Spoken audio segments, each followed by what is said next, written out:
Welcome, everyone. I'm Tracy Fitzpatrick, and I'll be your moderator today. Thank you so much for joining us here at Netcom Learning, a market leader in promoting lifelong learning, training, and talent development solutions. We are very excited to host today's event, AWS Discovery Day, Fundamentals of a Modern Data Strategy on AWS. And presenting today's topic is Terumi. Terumi is an Amazon AAI training consultant and author holding more than 25 years of experience in IT. Her passion for cloud computing developed at a very early age. Being a teenager, she always showed her enthusiasm for understanding the technologies that make computers tick. This deep sense of curiosity on technology led her to achieve all the associate, professional, and specialty certifications and was recognized as an AWS Authorized Instructor Champion. Now, please bear in mind that this is an overview of a very robust topic. We offer a collection of technical and business courses that can be tailored to your specific requirements. If you are interested in a further discussion, you can make an appointment with our learning consultants through our website at netcomlearning.com. Today's session is also being recorded, so you'll get free access to the recording in the next 24 hours via email.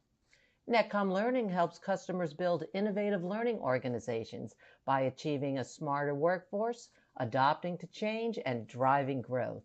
We do this with a broad catalog of offerings, developing customized learning plans, and our global delivery capabilities. Since 1998, we have been empowering organizations with our managed learning services to help them reach optimal performance results and address challenges. We do have 9 practice areas in which we specialize. They encompass people, process, and technology training. Today's presentation is from the Cloud Practice Area. Netcom Learning offers a comprehensive training portfolio of courses for the topic being covered today. Our upcoming classes include various trainings on the given courses. You can also access a variety of marketing assets, such as the free training and blogs, by clicking on the available event handout. These offerings can be found with a simple search on our website at netcomlearning.com. Organizations need a data strategy in order to succeed, but there's no one-size-fits-all approach. In today's masterclass, you'll explore how to use AWS services to provide secure and well-governed access to data and understand how AWS services help modernize, unify, and innovate data infrastructure. And now I would like to give you a quick overview of the logistics before we get started. To begin with, you do have the option to view in full screen by clicking on the full screen button on the right side of the GoToWebinar viewer. Simply hit the escape key to exit the full screen. Everyone has been muted except for our presenters. Feel free to submit any questions you have for the presenters here in the questions pane, and we will address them at the end of the session. And to get the best out of today's events, we've included the slides, courses we talk about, and marketing assets in the handout section of your GoToWebinar viewer. You may refer to them at any time to get a better understanding of today's topic. And we do realize that some of you may have to leave early and want to let you know that as you do leave the session today, you will be presented with a short survey. We would like to request for you to take a quick moment to participate in that survey. Your feedback really helps us understand your learning experience and improve our future sessions for you. The survey answers are measured on a scale of 1 to 5, 5 representing outstanding and 1 representing poor. And now I'd like to pass this over to our trainer to present today's topic. Hey, Terumi, thank you so much for joining us today. Hi, everyone. Welcome to the AWS Discovery Day webinar. My name is Terumi Laskowsky. I am an AWS Authorized Instructor, and it's my pleasure to be presenting to you a 60-minute webinar on fundamentals of a modern data strategy on AWS. So let's get right to the agenda. So here we go.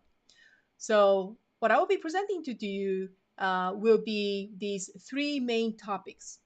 Number one, understanding how AWS services can help you modernize, unify, and innovate data infrastructure. Okay. Number two, we'll talk about exploring how to use various AWS services to provide secure and well-governed access to that data. Okay. And last but not least, number three, we'll learn how to innovate with artificial intelligence, machine learning by using some AWS built-in machine learning services. And then we'll have time for questions and answer period at the end. All right, so let's get started. So the very first topic, number one, understanding how to help modernize, unify, and innovate data infrastructure. So let's go with that.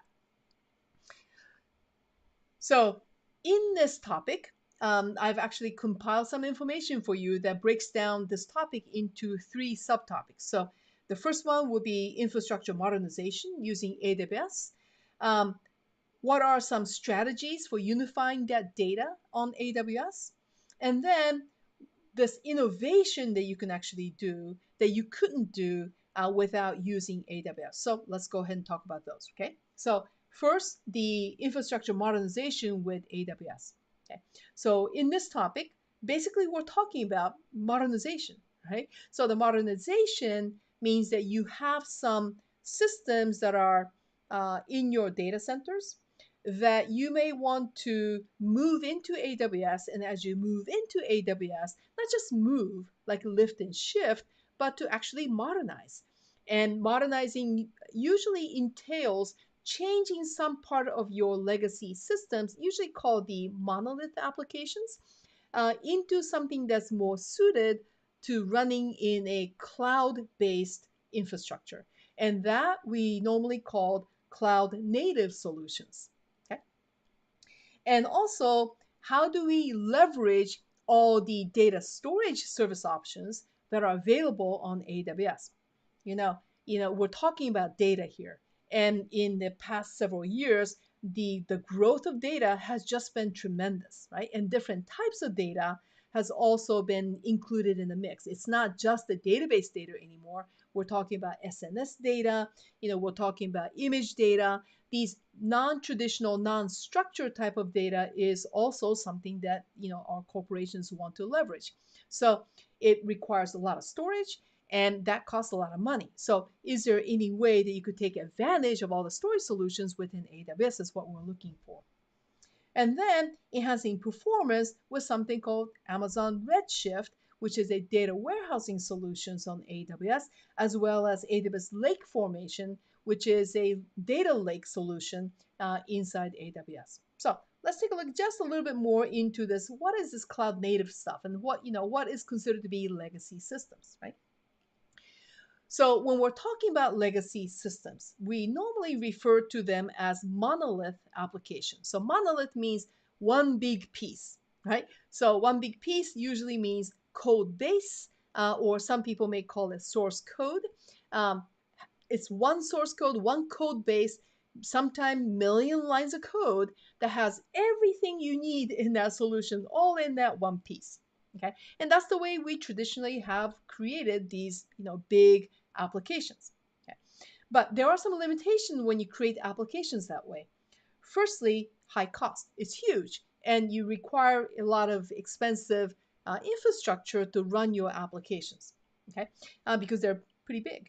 Next one is low agility. Well, because the monolith application usually are a big piece application, when you have to make changes, even the smallest of changes, you have to make sure that those changes will not break any other part in this big picture. Okay? So that means you have to carefully design, carefully code, carefully test, right? Get all the approvals, and that requires a lot of coordination. And usually making changes will take a long time in these legacy applications. Also, let's say some part of that application needs to scale. Maybe you need more power, more availability, whatever reasons. But it's very hard to scale just piece of that big application. You usually have to scale the entire thing. right? Even though it's not needed. So um, the scalability and finding solutions for legacy applications are usually highly complex. Okay, um, but if you use cloud native, and I don't have the definition of what a cloud native is, but from the words you could probably figure out what cloud native usually refers to. So cloud native means born in the cloud, take the most advantage of all the cloud services, and they usually refer to things called microservices. And from the name, you can see it's micro, right? It's a small piece of application. And usually small piece of application will give you small piece of business value, but the benefit of microservices are that they are able to work with other microservices and they connect with each other to get bigger job done. Okay? So that means if you can imagine a big piece of legacy application that you can break into pieces, and those pieces are small individually, and they are developed normally by smaller teams of developers. Um, and because these small pieces are individually managed and responsibility of these small teams of application developers, that they can usually take all the liberty of updating as many times as they want. They can modify, they can optimize, they can they can go ahead and innovate on their own without asking for permission from other developing teams. So that means they are more agile, right? Because whenever they feel that they need to make a change, they can make a change right away and they can go ahead and uh, uh, release that to production without really actually asking for permission. Okay. Now, I'm not saying that there is no coordination, but it's normally fewer coordination than making changes than the legacy systems. Okay. And another thing about modernization is that you can migrate your applications and database services that are on premises into AWS. But that's kind of risky, right? Because when you're migrating, you're moving things and you're moving into the environment that is quite different from your existing environment.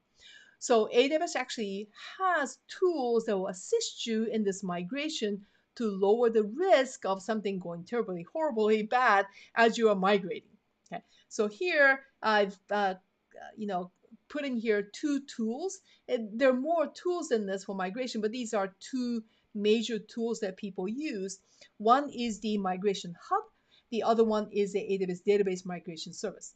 Now, Migration Hub is actually a tool that allows you to design, plan for your migration strategy, as well as while you're doing the migration, you can keep track of the progress of the migration as you're moving things from on premises to AWS. So it's a one stop place where you can keep track of planning and checking for progress of all your migration work.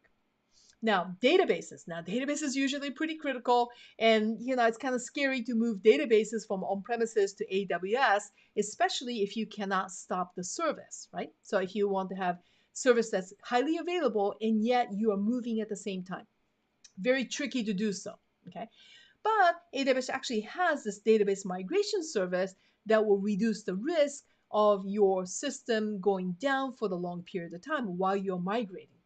And you can go ahead and do a one-off migration using the migration tool for migrating databases, or you can have a continuous replication of data from on-premises to AWS as you are in phases migrating your data. So, it's up to how you want to actually do this migration, but you have options here. Okay. Now, after you do all these things, migration benefits are cost efficiency, right? You're moving away from physical infrastructure to virtual infrastructure. You only pay for what you use, and you only have to provision the infrastructure resources when you need them. You don't have to purchase them ahead of time if you don't want to. Okay, scalability. I've already talked about the microservices and how scalability will help. You can actually scale individual microservices. You don't have to scale the entire, legacy application, right? So you can scale when you need them, and only in places that you need them, you could do them, very quickly. And then innovation speed, right? So usually when you move into AWS, because you don't have to pay for these services until you use them and you only pay for what you use, experimentation is encouraged. And it's not going to cost you a lot of money to experiment because you only pay for what you use, right? And usually when you're creating a prototype, it's a very small implementation. And so without outlying, a lot of money beforehand, you can actually perform these testing and experimentation without incurring large amounts of cost. Okay, so there you go, innovation and speed. And last but not least, what is the AWS advantage? Well, when we're talking about compute resources, that is, crunching data, actually running applications, AWS offers different types of compute platforms. One, the traditional virtual machines, so that's EC2. So if you want to move your legacy application into AWS, into a virtual machine, which a lot of customers do, by the way, that's usually their first step when they move into AWS. So you have EC2, so virtual machine, that's totally fine. Okay. Then if you want to modernize a little bit more, a lot of customers move into containers, right? Docker containers. And Docker containers, if you're running as an enterprise, requires a coordination tool, orchestration tool. And AWS once again gives you the option of either choosing Kubernetes. If you have been using Kubernetes, you could go ahead and keep on using Kubernetes. There's something called EKS, Elastic Kubernetes Service. So you can go ahead and use the investment in training, investment, all the things that you've invested in Kubernetes, you could bring it right into AWS. Or if you prefer, you could go ahead and use ECS, Elastic Container Service, which is AWS's orchestration service. And if you said, those things are fine, but I actually don't want to worry about, infrastructure for running containers, then you could choose Fargate. So Fargate is a serverless option for your container infrastructure. You don't have to worry about servers at all. Okay. The third type of compute platform is a serverless platform, which is called Lambda. In this case, all you have to do is write the application and just upload it into Lambda platform. You don't have to provision servers. Lambda takes care of all of that, even scaling. So there you go. You pick and choose. Okay. So these are the transitioning of legacy into AWS. Now, let's talk about the storage, right? Because we're talking about large amounts of data that cost a lot of money. So you want to optimize on cost, optimize on performance at every level. And when you go into AWS, you have a bunch of options. So first, I have storage spectrum. What that means is that AWS actually has different types of storage solutions that you can pick and choose. Okay. So the first and the one that's often used is what's called the object storage. Object storage is represented by a service called Amazon S3. Okay, so as object storage is usually used for uploading and downloading data. Okay, so if you want to share a file by uploading something so they can download it, S3 is your tool for you. Okay, and in S3 you create buckets, and then within the bucket you can upload as many objects as you need. And each object can be up to 5 terabytes in size. That's huge. Okay, so there you go. That's S3.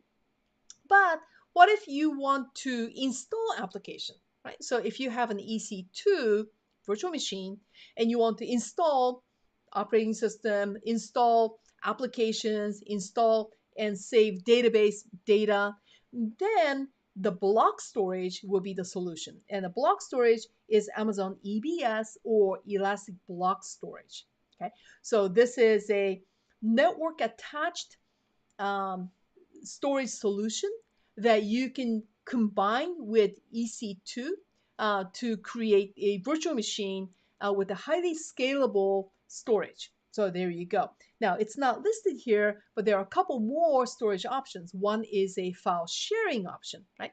So if you're familiar with Linux or Unix, there is a protocol called NFS, Network File Service, and there's an implementation of that in AWS called EFS, Elastic File Service, right? So that is used for file sharing. So if you have, let's say, an Excel sheet or something that you want to put it in one location so your team members can actually make modifications to that one file, you would use a file sharing protocol represented by EFS. Now, if you're a Windows person, you may say, oh, but we don't use NFS. We use SMB, service message block, and AWS actually has that protocol supported as well, called FSX. Okay? And what's nice about all these solutions is the scalability. So as your data storage needs grow, your storage solution will grow with you. Okay, so you don't have to scale that ahead of time. Okay, you can go ahead and scale as your needs increase. So once again, you're optimizing on cost. Now, whenever we talk about storage or systems, we talk about high availability. High availability is that you have access to the data at all times. Okay, high availability. Not to say that it will never go down, but you have a very, very high chances that your data is going to be accessible all the time. Okay, now that is quite different from what's called data durability. So durability means that you will not lose data on AWS. It's not 100%, but it's pretty close, right? So AWS actually has lots of redundancy built in into their infrastructure when they were offering these storage services, so that even if some of their infrastructure has some hardware issues, because they actually have multiple copies of your data in their infrastructure, that you will not lose data. Not 100%, but it's pretty close to it. So there you go. So that is data durability. There you are, right? Okay, so let's take a look at the next one. Now let's talk about Amazon Redshift and AWS Lake Formation. Okay, so firstly, what is Redshift? Redshift is a data warehousing solution. So data warehousing is usually used for data analytics. So if businesses has lots of data and they want to gain some business insight from that data, you can use SQL, standard query language, to query that data to gain insight from that data. Okay, so Redshift is a data warehousing based on relational database based on SQL.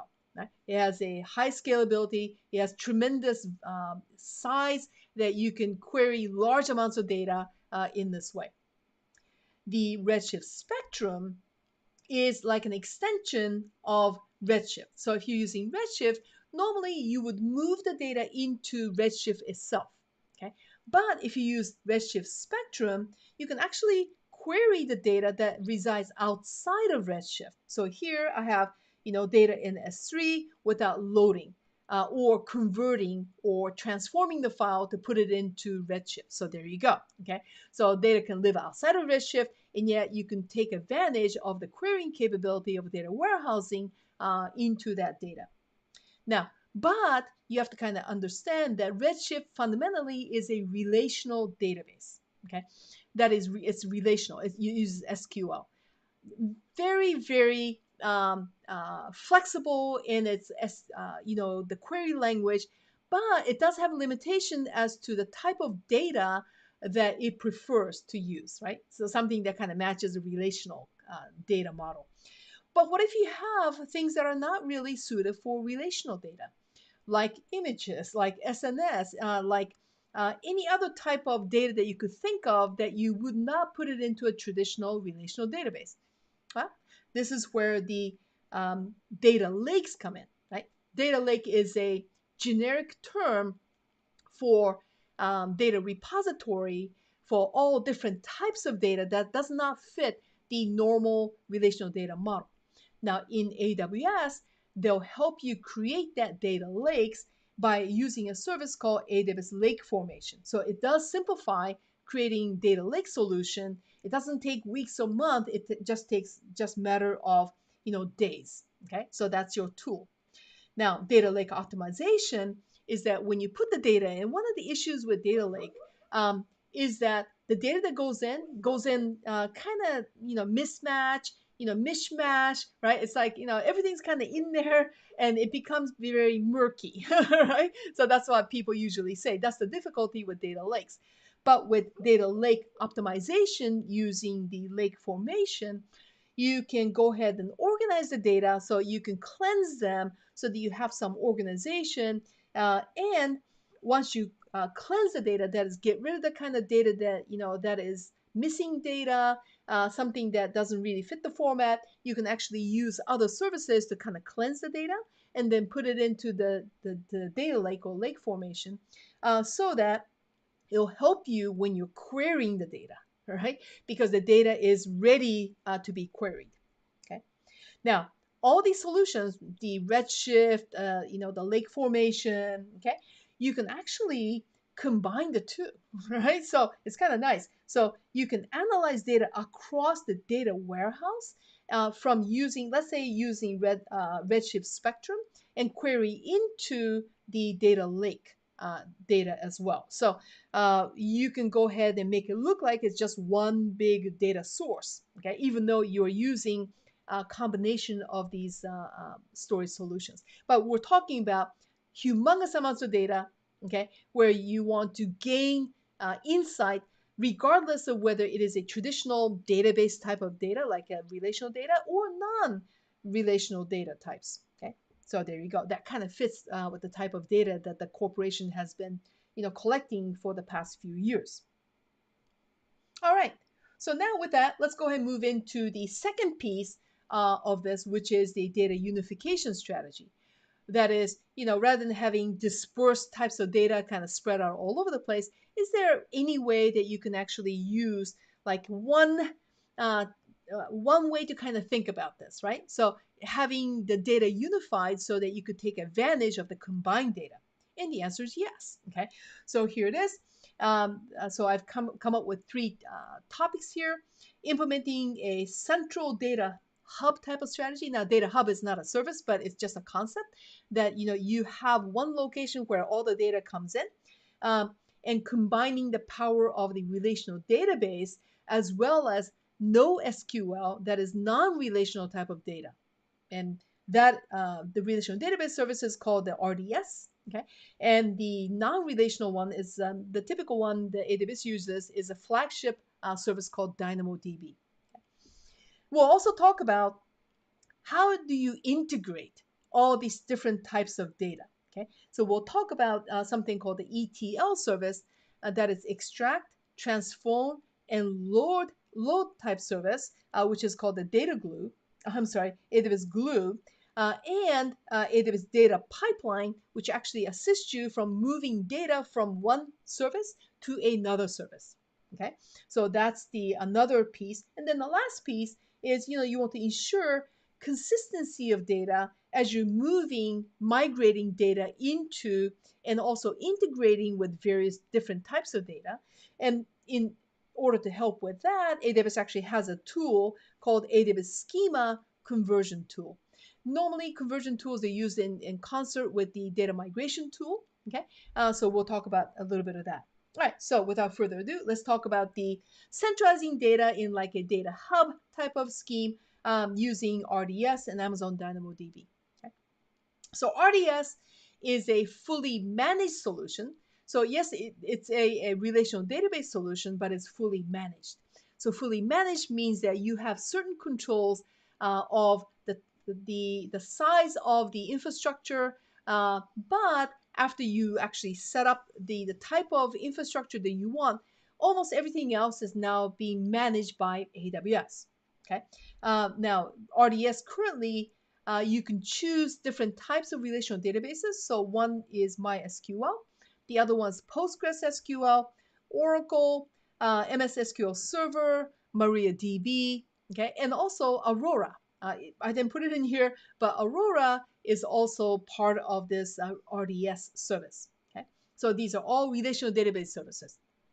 The other one is a non-relational service called DynamoDB. So it is a NoSQL database, and it's built by AWS. It's super fast, right? It's really, really fast. Okay, so we're talking about the millisecond access, right? Single-digit millisecond access, and combining that with caching service, you can go down into microsecond access time as well. So it's a very fast solution, and it's good for non-relational. Okay, typically called a NoSQL solution. Okay, now using these RDS and also DynamoDB, you can create for yourself that can manage both relational type of data as well as non-relational type of data. So that is the centralized data for diverse sources, right, for accessing and analysis, two different types altogether. Once again, all these solutions are designed so it's highly scalable, and performance is the utmost advantage of using AWS services, right? Like I said, DynamoDB is like really super fast. Okay, now relational database services, they're fast, but traditionally relational database services are slower than non-relational database because of all the relationships that one has to create. Okay, so when you compare the two, in general, relational database services are slower than no relational database, just so that you have that available. And all these AWS services are built on top of a highly available, highly redundant systems, right? And especially, let's say for RDS, you can deploy the RDS solution in the multi-AZ deployment. So multi-AZ means multiple availability zones, right? Now, availability zones in AWS is a redundancy concept, so that AWS services resides in separate regions, and regions are created based on multiple availability zones. So these are separate, physically separate locations, so that data centers can reside in these separate availability zones. So let's say one availability zone gets flooded out because of a humongous rain and storm. Hopefully another availability zone in that same region is far away enough so that they don't suffer from any negative effects of any kind of a localized issues with rain, fire, or whatever. Okay, so that provides for, if one availability zone where a relational database service resides, if that goes away for some reason, if you have a multi-AZ design, the other availability zone in the database that's located there is going to keep on chugging along, right? So that your service will be highly available. Now, DynamoDB actually has something called the global tables, and global table means that you can create a database that is dispersed across separate regions, right? So you can even create them, let's say one in Tokyo, one in Oregon, the other one in North Virginia, right? And that was still considered to be one DynamoDB database, and yet they are highly spread across. So that if you have some regional issues, you have other regions that's going to keep on having DynamoDB highly available for you. So you have all kinds of options here, okay, once again. Right? Now, let's take a look at the next one, which is data integration pattern with glue and data pipeline. So just to kind of give you some overview of what glue is, glue is a serverless service, so you don't have to set up any servers, okay? And it's a extract, transform, and load service. So if you want to transform the data that comes in, modify it in some way, and then output that into another service, you would use glue. Okay, it's highly capable. It uses Apache Spark at its core, but you don't have to manage the infrastructure. Okay, now data pipeline. So if you're familiar with something called the Elastic MapReduce, it actually utilizes the AWS's EMR service, right, to actually take the data from one place and process it and move it to another place. Okay, so the difference between glue and data pipeline, there are several, but one of the major difference is that with glue, you don't have to worry about the infrastructure. Okay, with data pipeline, you would have to design the infrastructure. That is, it uses EMR, and EMR uses EC2. So you do actually have some infrastructure components that you have to actually get involved with. Okay.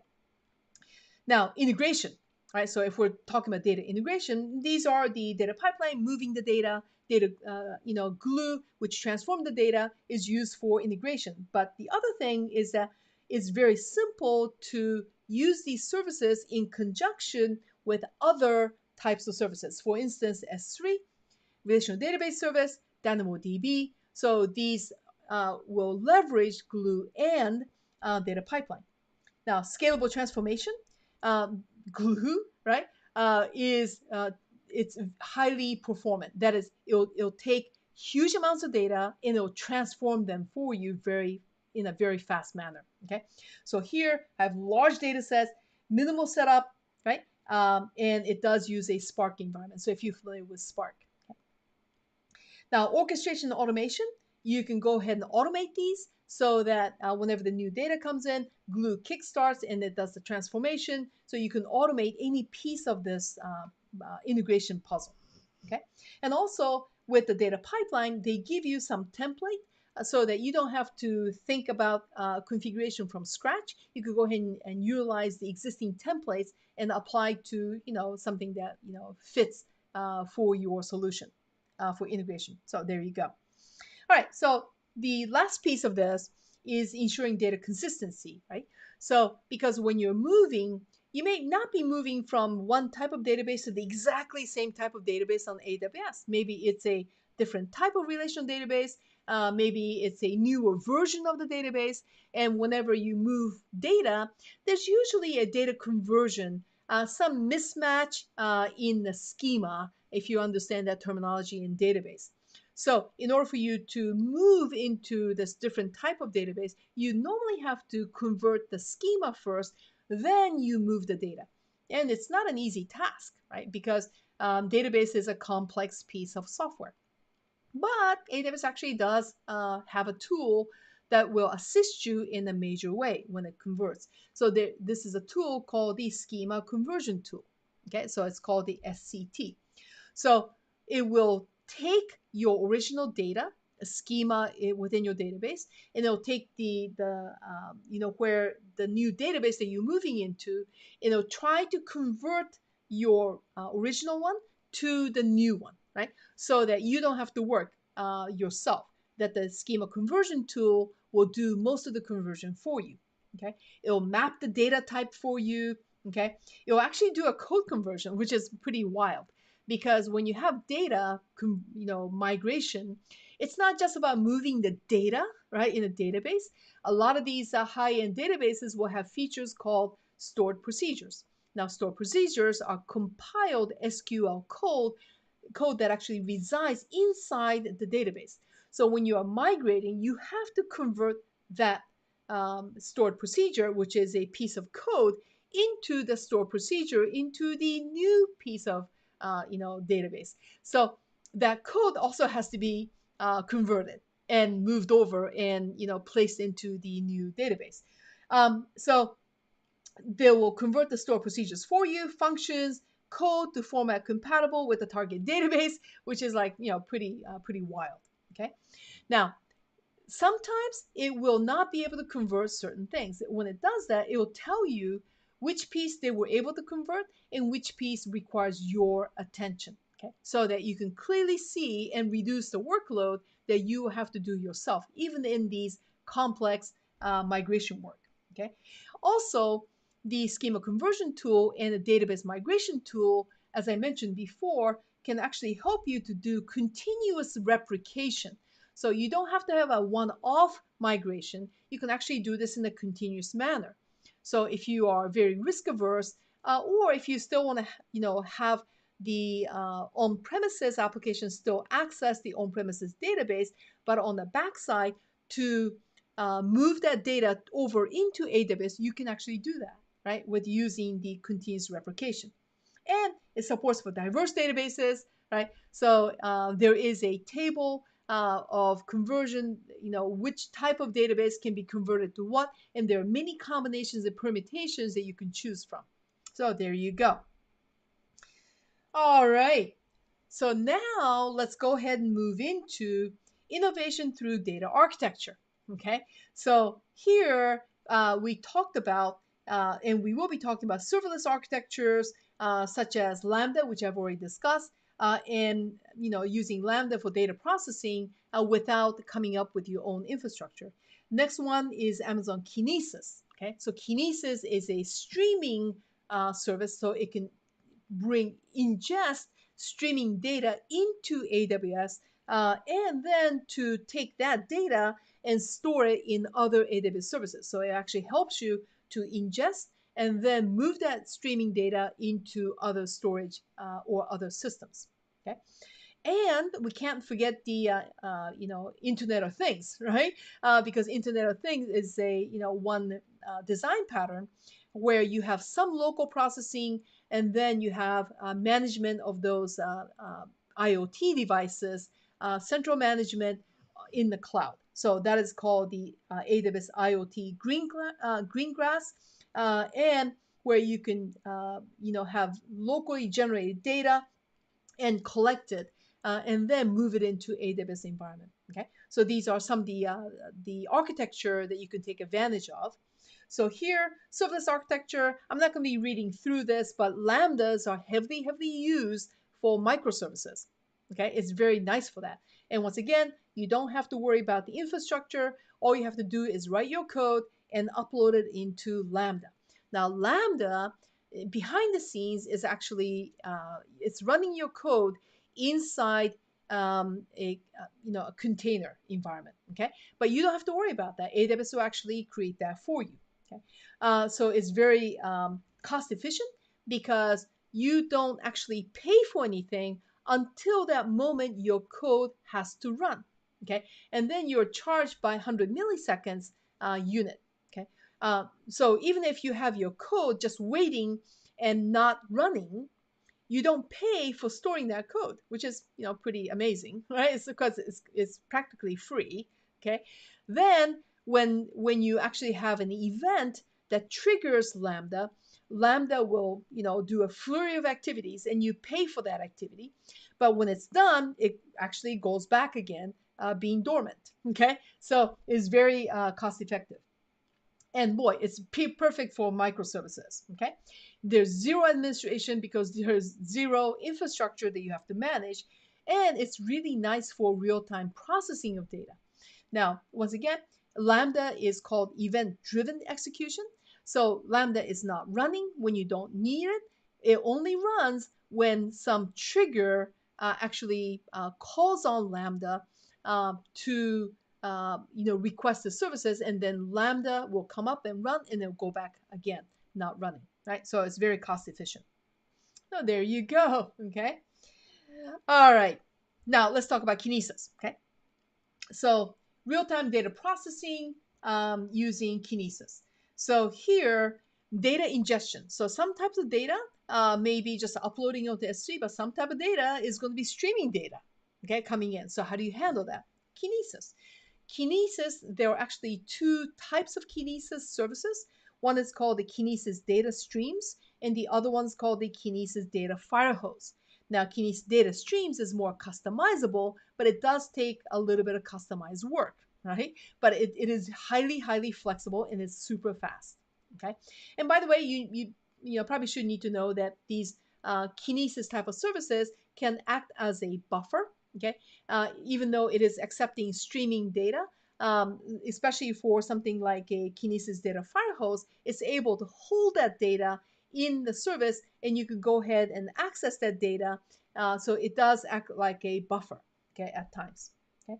Now, there is another piece in Kinesis called the Kinesis Data Analytics, right? So Kinesis Data Analytics actually plugs into data streams and data firehose, and as the data is streaming in, you can actually use data analysis and query using SQL, right, in the streaming data.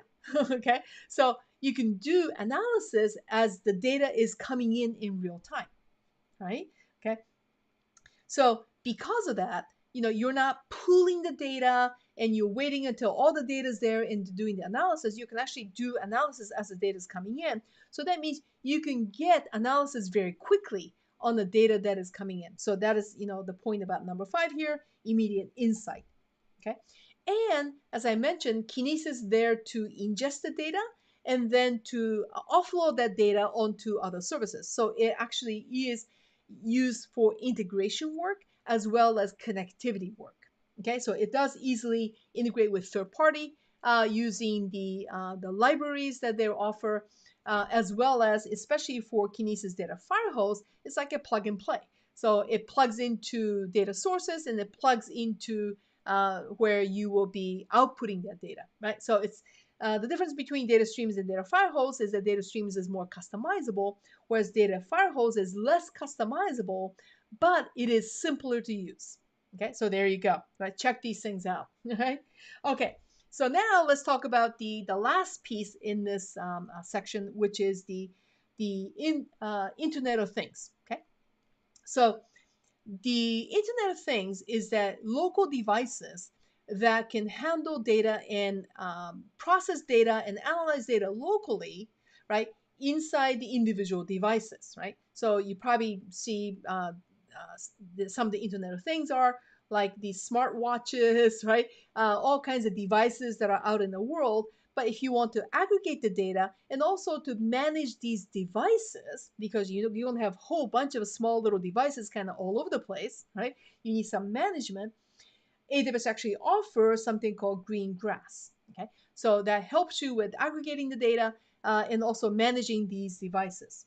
Okay, also you can actually run machine learning models in these IoT devices, right? So I actually have an example of this. So let me actually show you one of the services that they have here. So let's see, let me get to that. Let's see. So here we go. So this is called the AWS's Deep Lens. Okay, so it's a product. It's like a camera, as you see. Okay, so it's an IoT device. But what happens is that you can actually load your machine learning model inside the Deep Lens, so that you can actually do inference in these IoT devices. So, for example, I got 3 dogs, right? And I got 3 names for these dogs, right? You could kind of conceptually say if one dog goes in and says, "Oh, hey, that's one dog," and then another dog comes in and says, "Oh, that's somebody else," right? And some other dog. So you're using inferences in these devices, right? And you can manage these devices using AWS's IoT services. Right? So let's go back into the slides. Okay. You can have the ML inferences locally, seamless device communication, so you can operate with a local communication. And that's the benefit of IoT is that you don't have to go back to the home base every single time. That is, it can do some processing locally, but if it needs to do some processing in the cloud, it can do as well, right? So you can divide and conquer this type of work. Secure data transaction, it's very important to have security on these devices as the data is communicating, as well as it's communicating with the backend in the cloud services.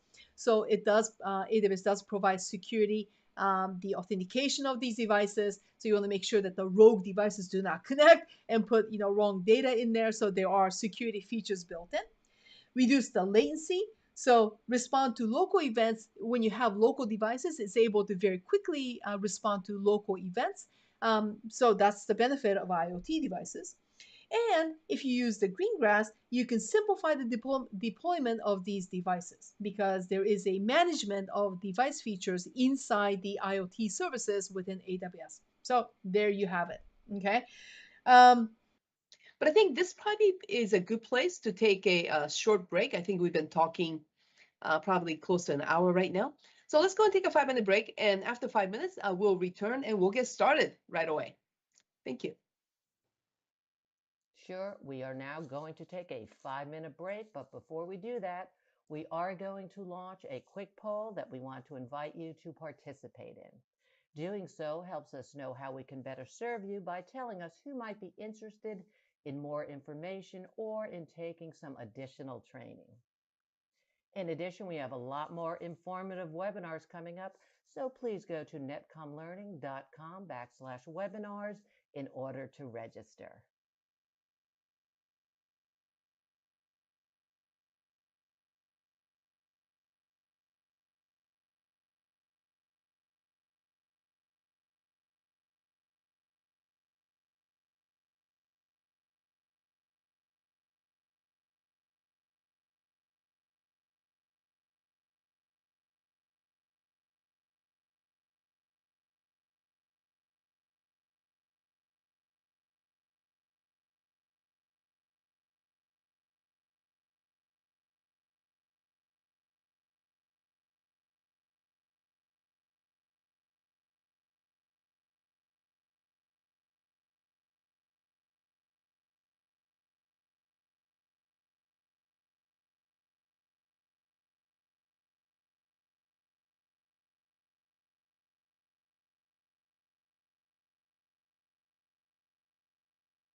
All right, everyone, welcome back. At the next part of the agenda, right? So the second part is to explore how to use various AWS services to provide for security as well as governance, right? How do you govern all this, access to data, right? So let's go ahead and go into that. So I've broken this down into three major topics as well. One is a security best practice for AWS. So we'll quickly look into these best practices.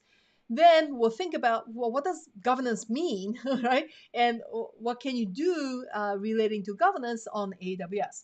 And then finally, we'll talk about data privacy and compliance issues, right? These are huge, huge issues, right? So let's see how AWS can actually help you with this. So best practice. So we'll talk about the IAM. IAM is always going to be the center. It'll take the center stage in security, and especially on AWS, because authentication and authorization and also accounting, which is to tracking the data or logging the data, is a core component of any type of security. Okay, and the second one is AWS actually has something called KMS, Key Management Service, and this is one of the core services for encryption and managing encryption keys. Okay? Now, there are some higher requirement for customers to be able to manage some of these encryption processes and some of these devices. And when you have those kinds of requirements, we'll talk about the cloud HSM or cloud hardware security modules. Okay. And then last but not least, we'll talk about how VPC's virtual private cloud scheme within the AWS and something called AWS Shield gives you additional security options. All right, so let's go ahead and quickly talk about these. Once again, I'm not going to go through each and every single one of these components, about IAM, but IAM is a huge, huge piece of a security service within AWS. So if you think about access control, okay, that is controlling access to your data, to your infrastructure, IAM is always going to take the center stage, right? Because IAM, Identity and Access Management, is the core service that provides for most of the access control features within AWS. So here, you can manage users, you can group users, you can assign permissions to individual users, you can assign permissions to groups, okay, as well as creating temporary users called roles and assign permission to roles and also control who can actually assume those roles so that people can be assigned temporary permission whenever they need to do certain things. This temporary nature of the role is pretty important in security. This is called least privilege. So the least privilege rule, this is a generic security concept, which says if you don't need to have a certain permission, you're not going to get that permission, right? So the question is, what do you have to do, and what is the minimum level of permission that you need to do? That is called the least privilege, and you are assigned privileges just enough, right, for you to actually do the work, right? So over permission is not a thing, right? Over permissioning just causes problems, right? So you want to make sure that you just have the just enough permission to do the work that you need to do right now. So that is a access control on a temporary basis, very much in line with the generic and general good security practices. Okay, and the type of permissioning that AWS provides is basically a role-based access control. It's usually called RBAC. Okay, so you have certain roles, and those roles groups, right, have permissions, and people can belong to certain role groups like admin group for database and such, so that you don't have to assign individually these separate permissions. You can assign them if you want to, but that's a lot of management if you have a lot of users, right? And boy, the policies of the permissioning, you can use the setting up of the policy in a very, very granular fashion, like really, like to the detail, right? If you want to.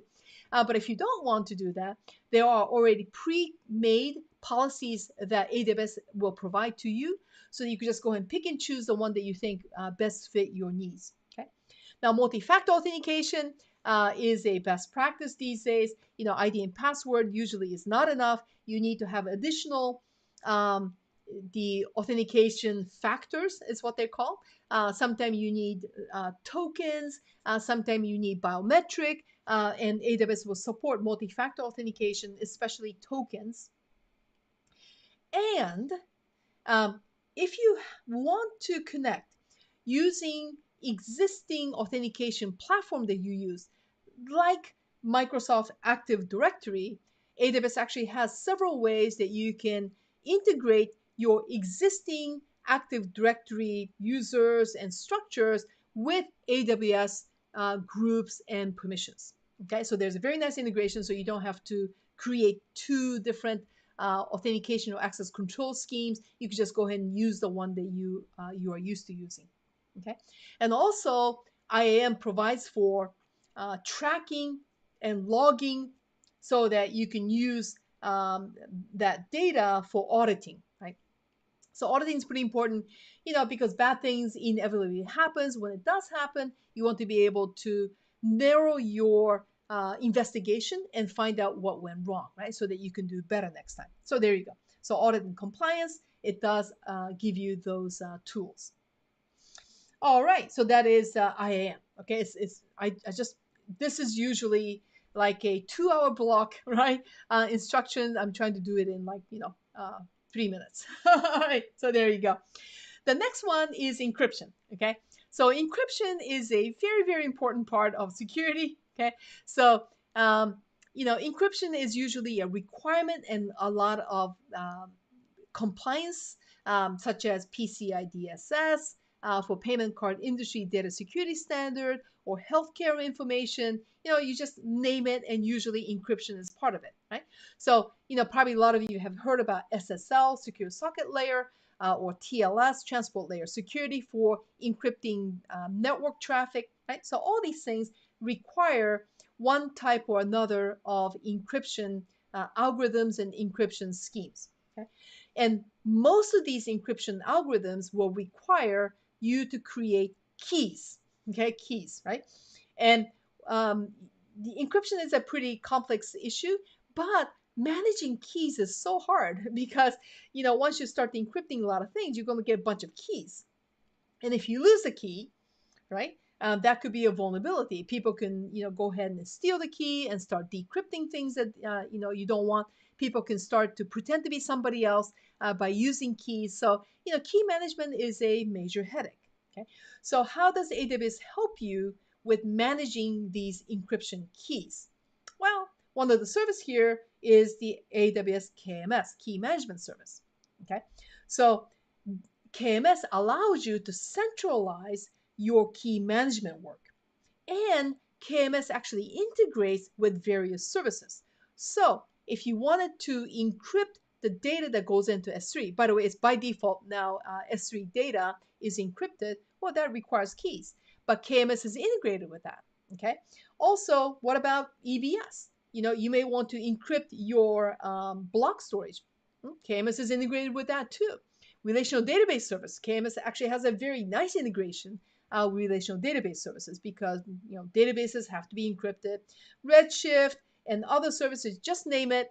KMS is integrated with most of those services.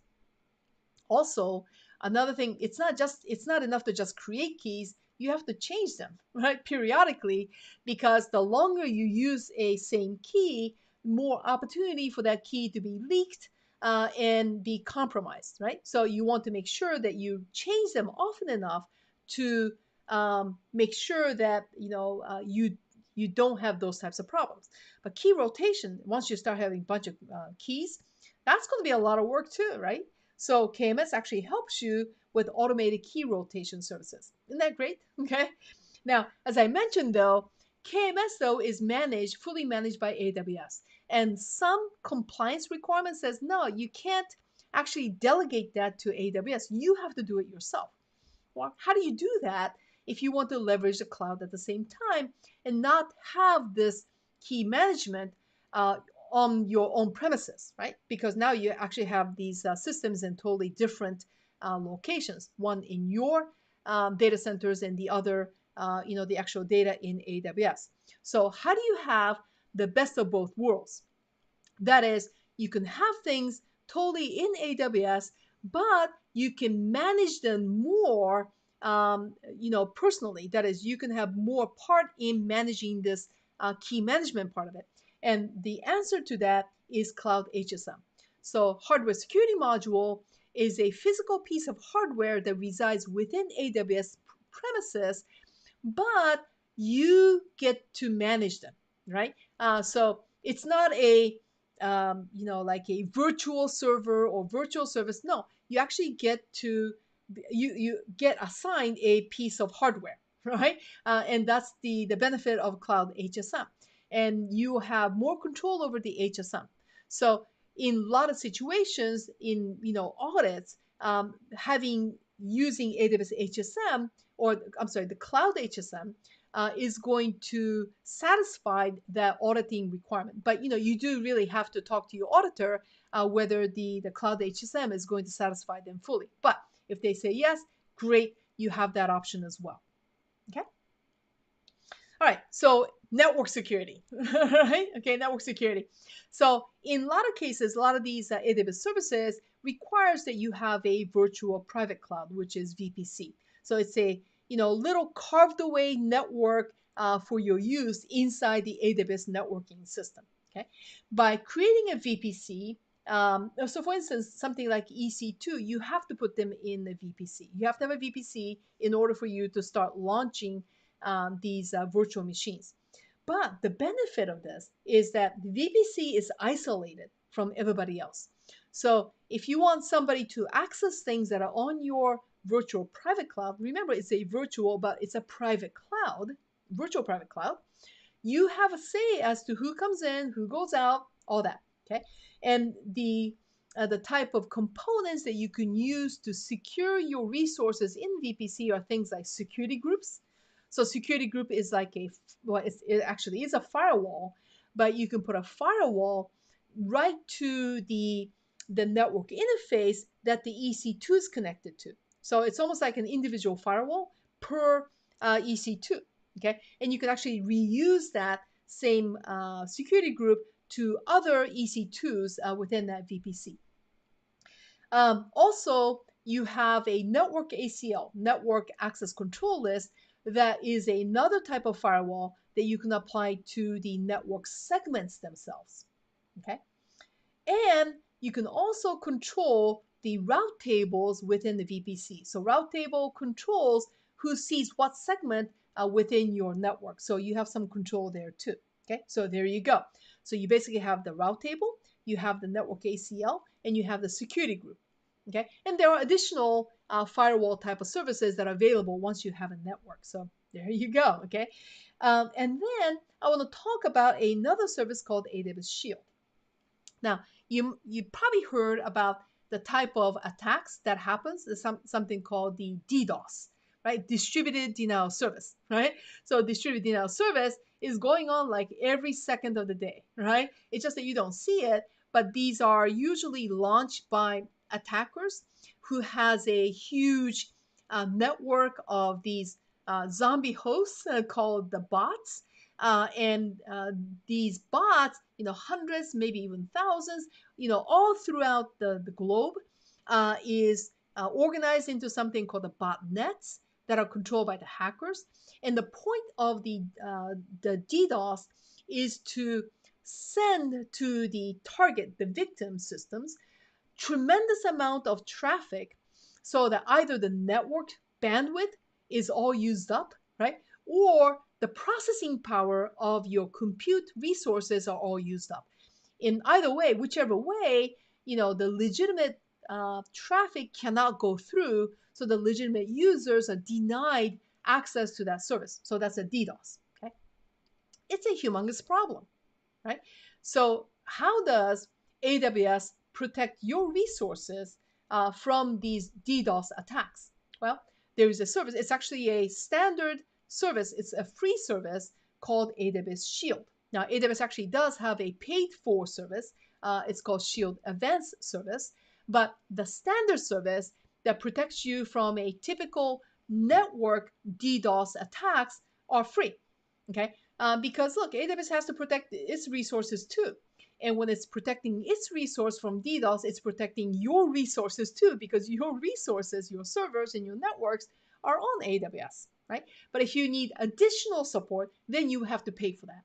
And AWS actually has teams of people that will help you to prevent your system from suffering or becoming a victim of these targeted DDoS attacks. There you go. Okay. All right. So data governance framework. So you may be wondering, hey, what in the world is a data governance? Okay. And what is this data governance framework thing? And if you know what a data governance is, what can AWS do for me? Okay. So here it is. First one is we'll talk about the automating compliance with something called AWS config and AWS organization. And the other one, we'll talk about implementing data governance using AWS Lake Formation. Remember, we already talked about Lake Formation, right? And auditing and monitoring using tools and services such as CloudTrail and CloudWatch. So I'm going to go pretty quickly on this because these are pretty generic type of services. They're not that technical per se. So AWS Config is a service, and I like to think of them as a configuration management service. So once you have your resources in AWS, in any kind of a situation, it's very important that you understand what you have, right? And you understand the configuration for each of those resources, like servers and databases and networks and such. So these are what AWS Config will help you to manage. So it actually keeps track of all these configuration and configuration changes.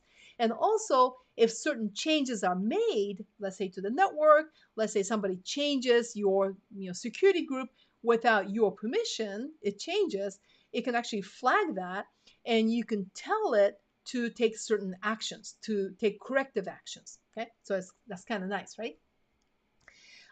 You can also use that to look and see what all the actions and all the changes that were made to a particular configuration. Because AWS config actually takes a snapshot, a copy, or the historical record of what the configuration used to be and what the configuration is now currently.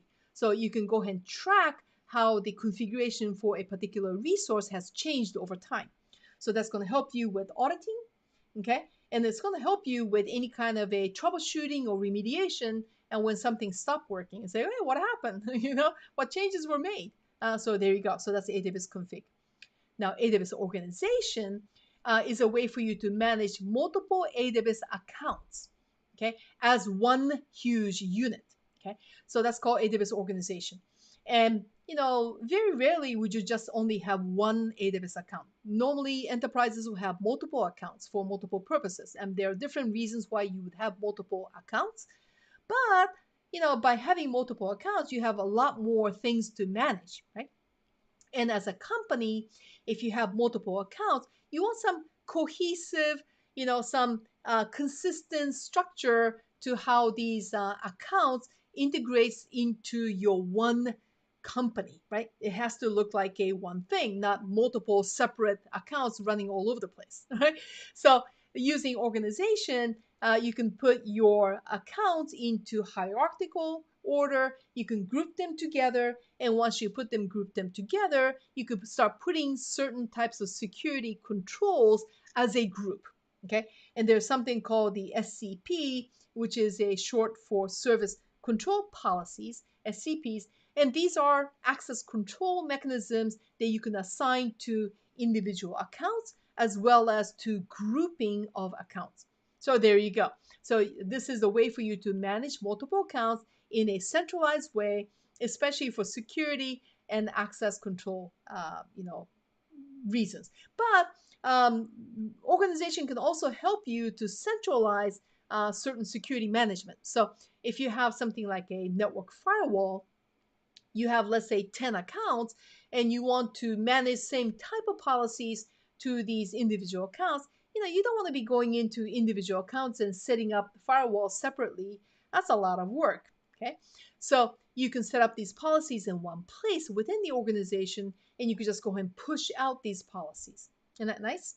Okay, so streamlining account setup. So if you have to have additional accounts, there is a way for you to use organization to go ahead and use templates, and they're called landing zones. And you could just go ahead and create templated, standard accounts by using these tools. So there you have it. Next one, implementing data governance with lake formation. So I've already discussed what lake formation is, right? It's a place where you store different types of data, normally, non-traditional, non-relational type of data, and, SNS data, something that doesn't really fit the mold of a structured data, okay? So you can manage all these data within the service in a data lake, right? In the management, because it's all in one place. And what's nice about lake formation is that it leverages IAM, identity and access management, for access control, as well as it actually has additional access control that applies just to the data itself. It's actually built on top of IAM, but it's very special for lake formation to give you additional access control and fine-grained access control for the data that resides within the lake formation. Okay? Now, remember we talked about how you can actually categorize the data, cleanse the data, right, by using other tools that integrates with lake formation. So I have the data cataloging, secure data sharing because security is built in, cleanse and deduplicate, right? You don't need to have a duplicated data that's just wasting space. So you can use glue and other type of tools to get rid of the duplication, as well as cleansing the data. And it actually leverages other tools to integrate the data. So there's usually like a template that you can use for typical data ingestion type of solution. So if you have streaming data or you have other types of data that wants to come in, you could just go ahead and use a template to go ahead and ingest that type of data. So it just kind of simplifies your work. Okay, so there you go. So that is governance, right? Giving standardization on how you handle and manage access and usage of this data. Okay, now CloudTrail and CloudWatch. CloudTrail is a logging service so that every AWS API call is logged using CloudTrail. So everything that you do that requires calling an API for AWS, that's going to be recorded. Okay, so you can use that for tracing what happened. It's a complete log. It's a very detailed log. It'll give you who, what, when, where, what. Well, it doesn't tell you why, but it does tell you what it does. Okay. Now, CloudWatch is a monitoring center, right? So it can track metric, statistical data based on the events and things that are happening within AWS, as well as it can actually track events. So based on the metric, coming to a certain threshold, let's say for CPU utilization, right, it hits, let's say 90%, right? And you may want to take some action when you think that, some compute is going to be overwhelmed, or certain events happening, when somebody spins up a new EC2, somebody terminates a new EC2, these are events, and there are tons of events and metrics that CloudWatch handles. You can tie that to launch other actions, right? As well as monitoring. And also, CloudWatch has something called Insights that gives you additional features to drill down into the collected data for additional monitoring and insights into what's happening within AWS. So very, very nice feature. All right.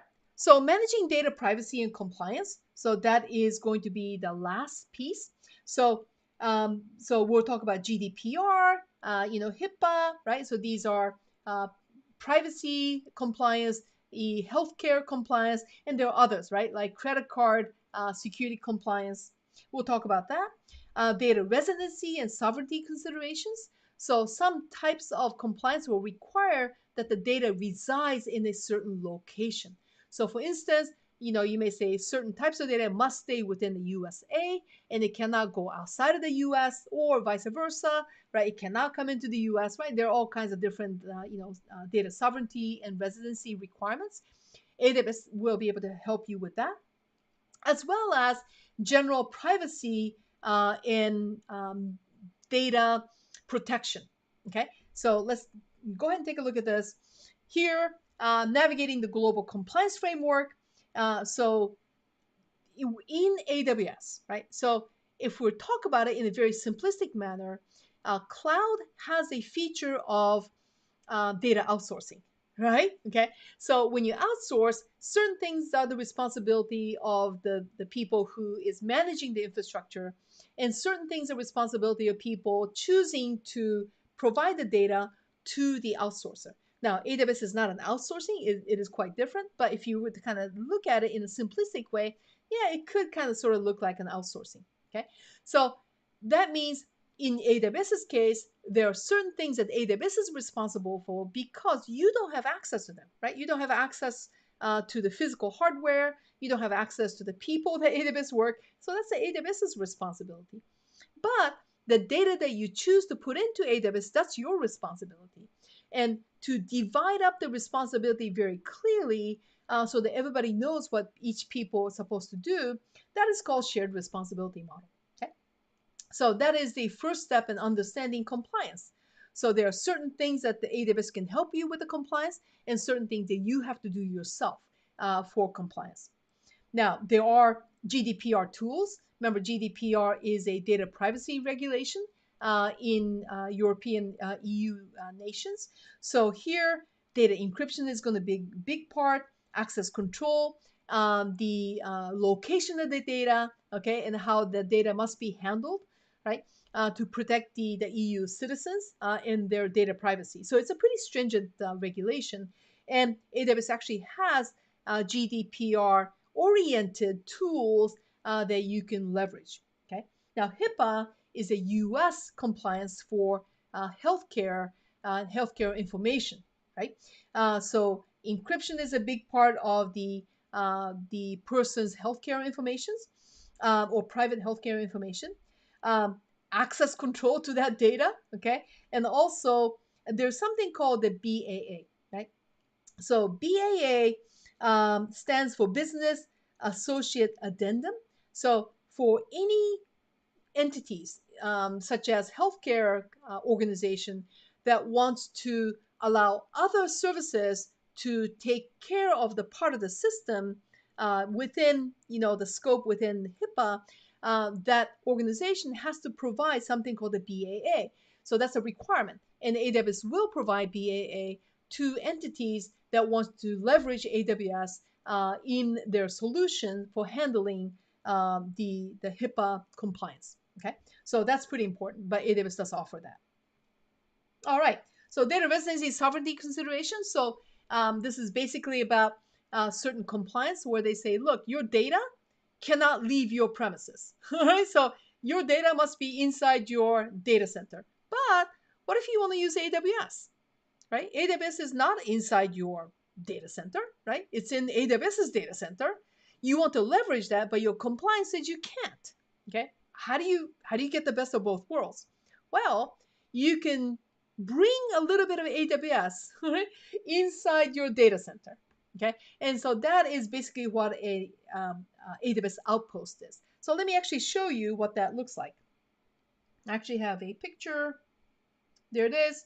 So if you look at Outpost, okay, so there you go. So that's a rack, right? You got a bunch of servers in there, blade servers, and there's actually smaller versions of it. So there you can choose the size to fit your budget and fit your need. But basically, it's a piece of AWS services that you can bring into your data center.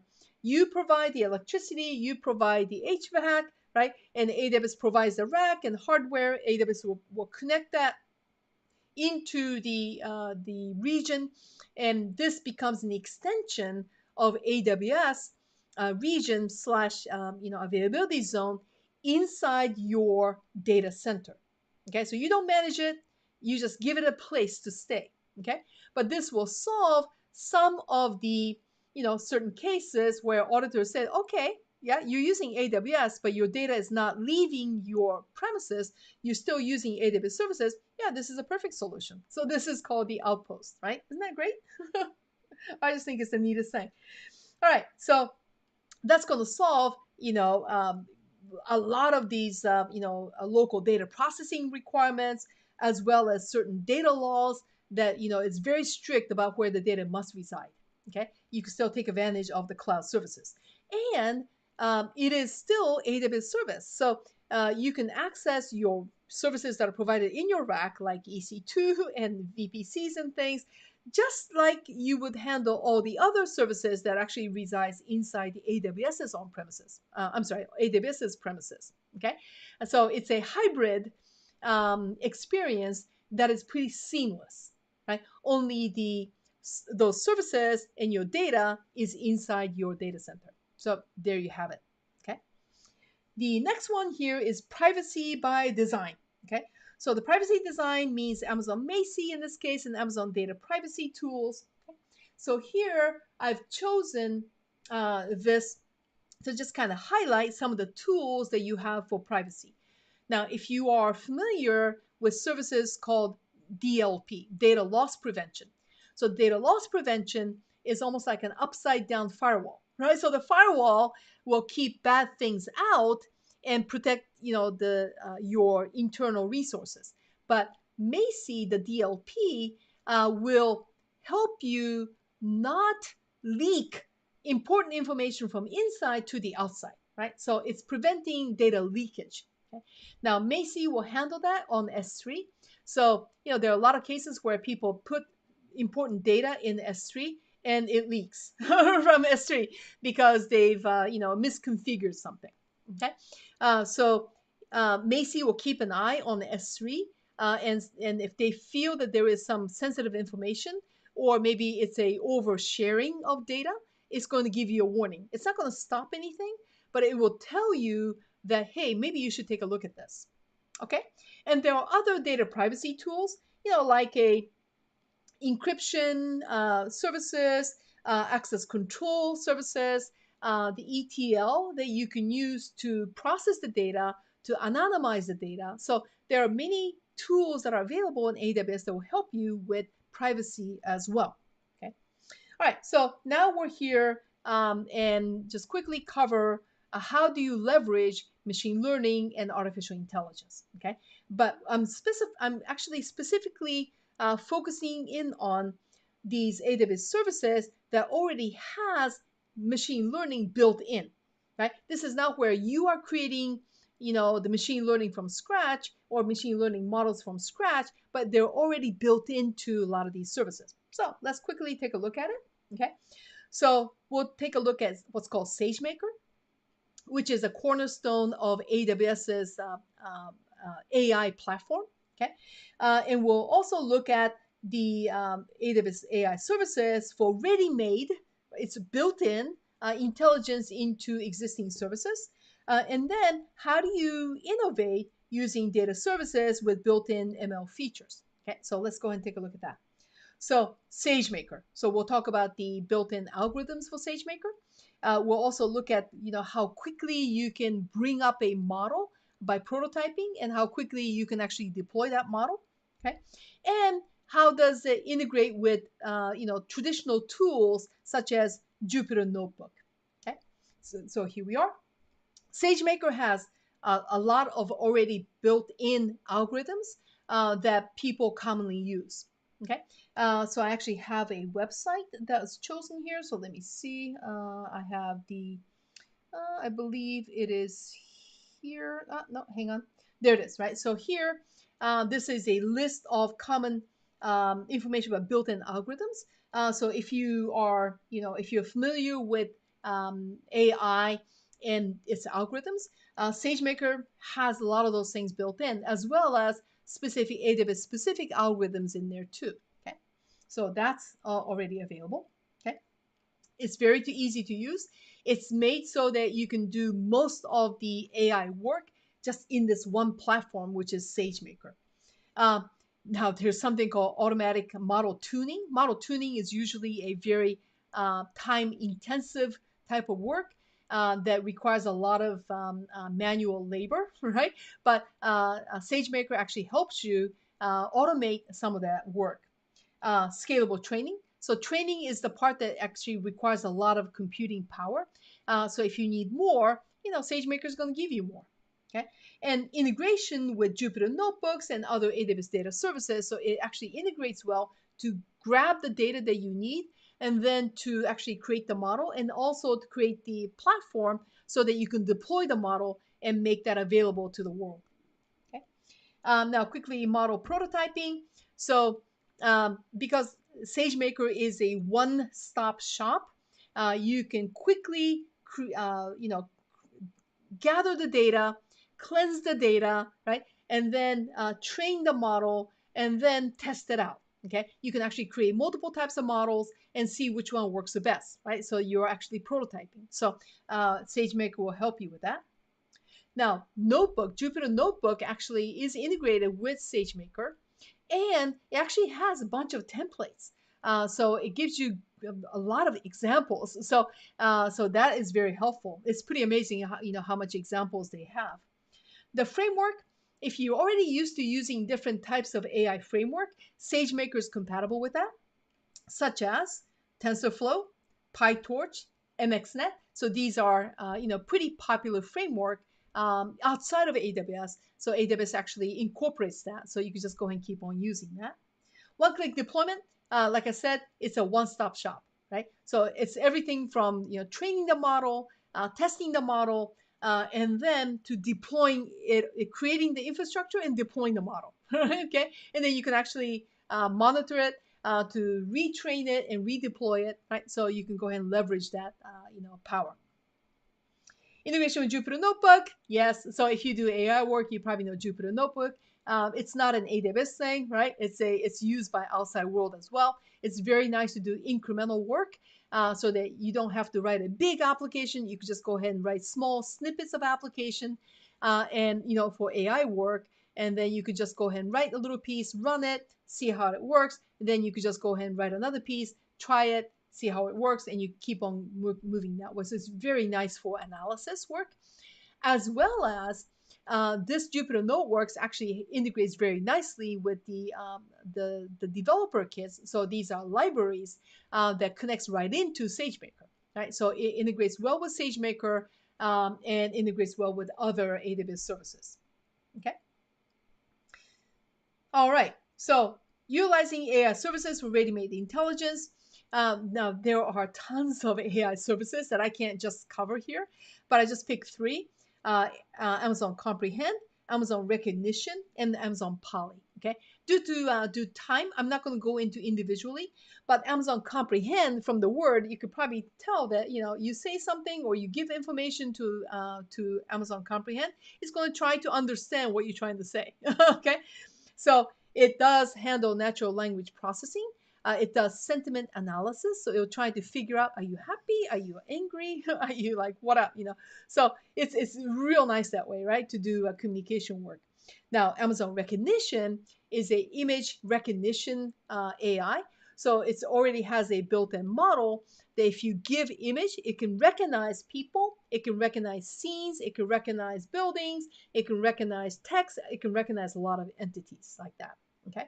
And then Amazon Poly and Amazon Transcribe. Poly is text to speech, right? Like Polly wants a cracker, right? Okay. So it's like a little parrot, right? And it has like a realistic human voice. And Amazon Transcribe is it takes the voice and it will transcribe into text. Wow, right? Okay. So these are some of these ready-made intelligence tools.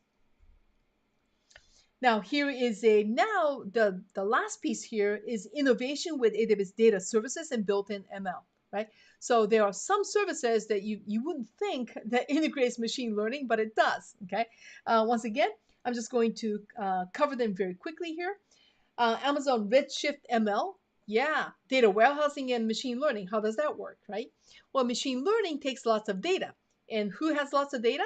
Data warehouse, right? So Redshift is data warehouse. Data is there. It's such a natural thing to integrate that with machine learning. So now you take the data and then create the model from it and run it. So if I were to extend this here, you have Redshift ML. You can create the model, you can train it, you could deploy it, and you could do inference, that is the prediction, right inside in this integrated environment. Okay, so that is Redshift integration. Aurora, Aurora is a relational database, right? Built scratch from AWS, built at scratch. It's high performant, relational database. Very similar in this way. It is integrated with machine learning, so you are connecting Aurora with SageMaker, right? Features as you have here. You have the Aurora. You use the SQL. You can go ahead and use comprehend and SageMaker. So try to understand what you are trying to ask by using the SQL in a machine learning way, and then use the model to gain data from that. And you really do not need any ML expertise to actually leverage the database with ML in this case. Okay. And last but not least, there's something called QuickSight. Now, QuickSight is a BI tool, business intelligence tool. So normally companies, corporate will use Insight to do an ad hoc query into the data so that the businesses can actually, very flexibly access the data and also to gain insight from it. But power that with the power of the machine learning, now you have an ML powered insight. So if businesses can leverage ML and kind of express what it is, what kind of insight it wants to gain from the data, and the ML is going to try to create a query to actually gather the information from the data that you have using ML, machine learning. Okay, so it's very easy to use, right? You don't need to be an ML expert to do this. So it will help and empower your business people to actually query the data with the power of the machine learning, right? To gain business insight. Wow. So that was a lot of information. I'm a little bit, over the time. And so now I'm ready for your questions.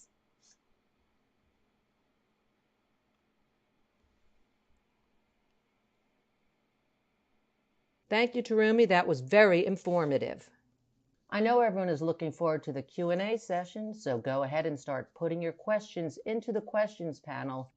And now I'd like to give the presentation rights over to Remy, our vendor manager, to introduce our promotions and webinar-related courses. Thank you so much. And once again, a very warm welcome to everyone who has joined our today's session. Now, I would like to take you all through some of our handpicked resources, which we think will immensely help in accelerating your learning journey on AWS. Starting off with a quick overview of Netcom Learning and what sets us apart from the other cloud training leaders. We have very recently been recognized by trainingindustry.com as one of the top 20 IT training companies in the US. Another major driver of our expertise is our 25 plus years of industry presence. We have been able to service over these last 25 years to over 80% of the Fortune 500 companies in both the B2B as well as the B2G space.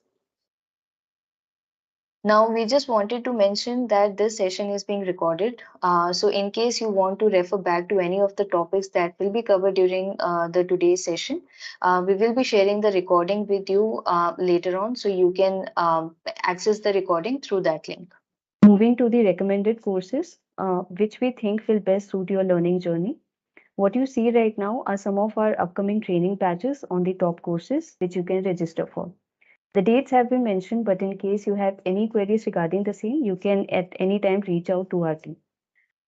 We also have a mix of the most relevant resources, which will help you get a better understanding on some of the other AWS courses. Moving on to the AWS skilling program. So this helps you to develop role-based cloud skills, working side by side our champion level AWS authorized instructors who train cloud professionals on the latest AWS technologies and tools. So now as a part of the program, you and your organization both may also be eligible for free AWS certification exam vouchers and extended lab facilities that extend up to 5 weeks after the completion of the training. Now we are excited to also bring to you the AWS Skill Builder, which is a new learning center with 600 plus free digital courses that is built by the AWS experts. This includes the game-based learning opportunities with CloudQuest and team-based competition with Gen. Its unique set of offerings actually include practical real-world and hands-on lab experiences in a live AWS environment. Now, this is something that we personally love because it showcases the effort that the AWS team takes to make the learning as fun and immersive for the learners.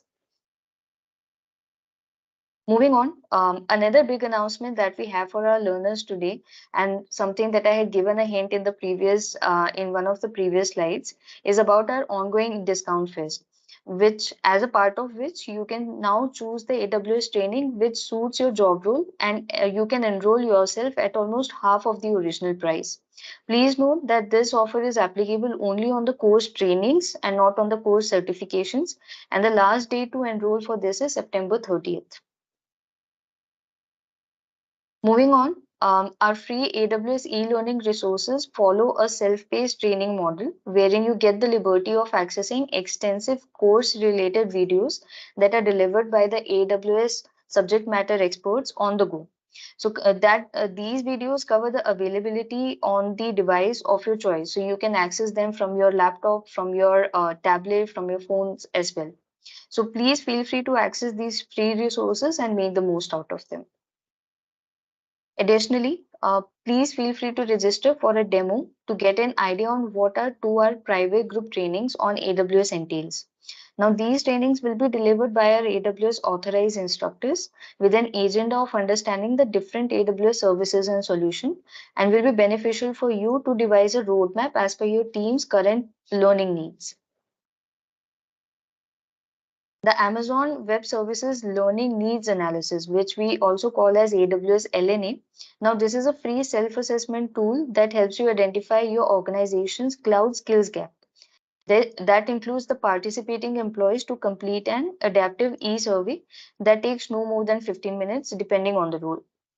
The idea here is to come up with a targeted, cost-effective training and certification plan that's right for your organization and addresses the specific needs of your employees.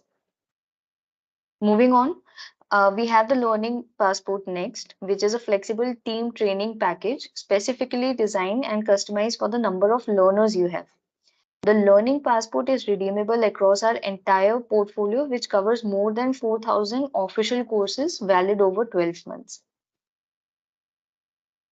Now we have an exciting solution for you, which is Netcom Plus Learning Subscription that is there for our enterprise customers. So all you need to do here is to pay one time and you get unlimited access to authorized training from top vendors that includes AWS for a span of 12 months, which is 1 year. Currently, we have 3 packages available. You can get started for free with a silver pack, the one that you see on the first block, which allows you access to more than 300 learning modules.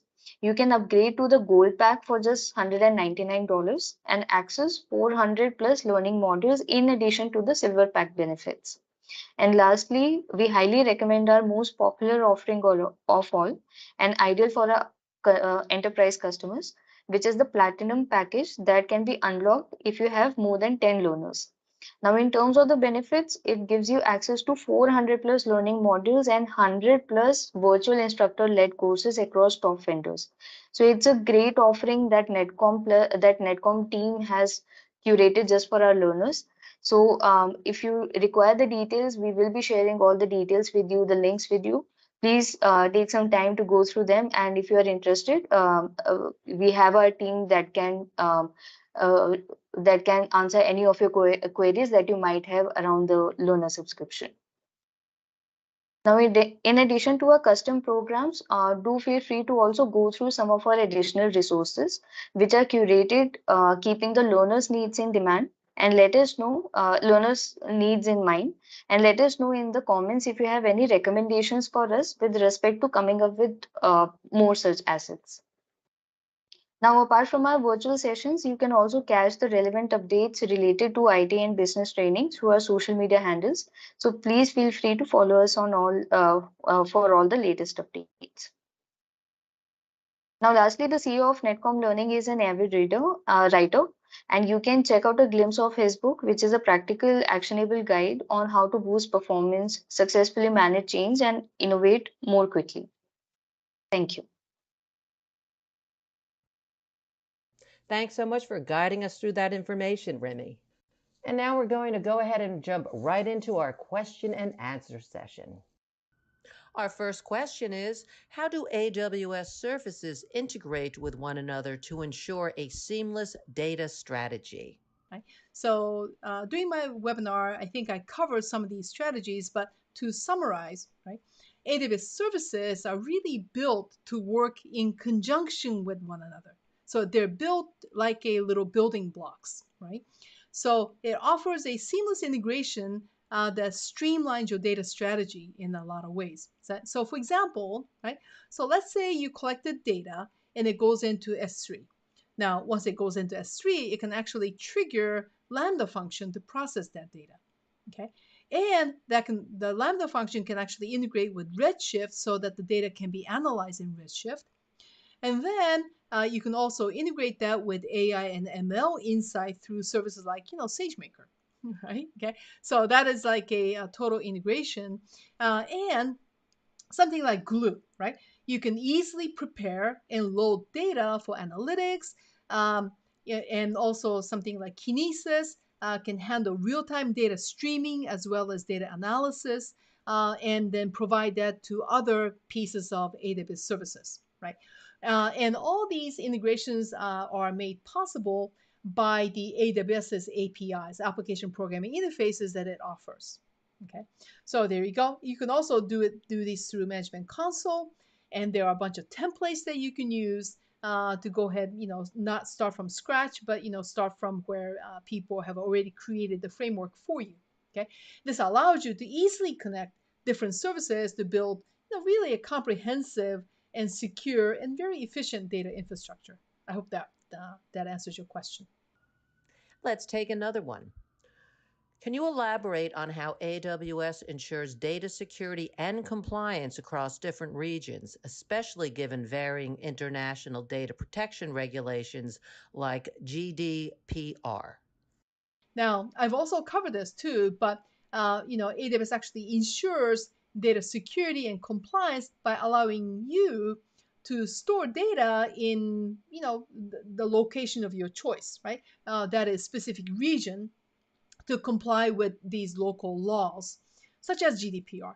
So it also allows strong encryption, very granular access control through IAM, and also compliance certification that AWS has as a service provider of proving their compliance with various laws and regulations and compliance. Right.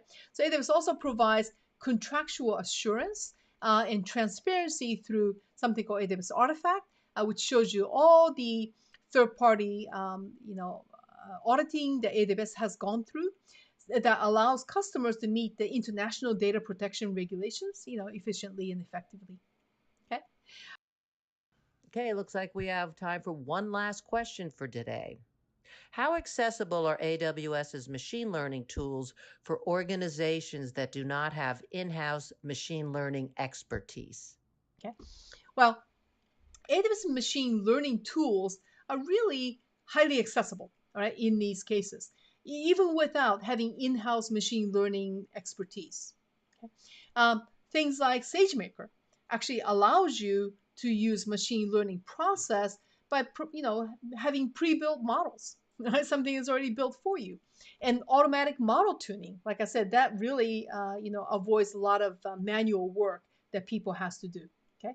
Also, AWS also offers fully managed services like we talked about recognition, okay, for image analysis, comprehend that we talked about, natural language processing, okay, which requires ML, but it does not require expertise in ML to use them, right? So they have intuitive interfaces, bunch of documentation, tutorials, so organization can start leveraging AI and ML with minimal learning curve, hopefully.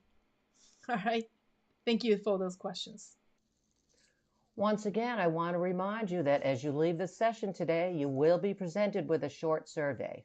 We would like to request for you to help us by taking a quick moment to participate in that survey.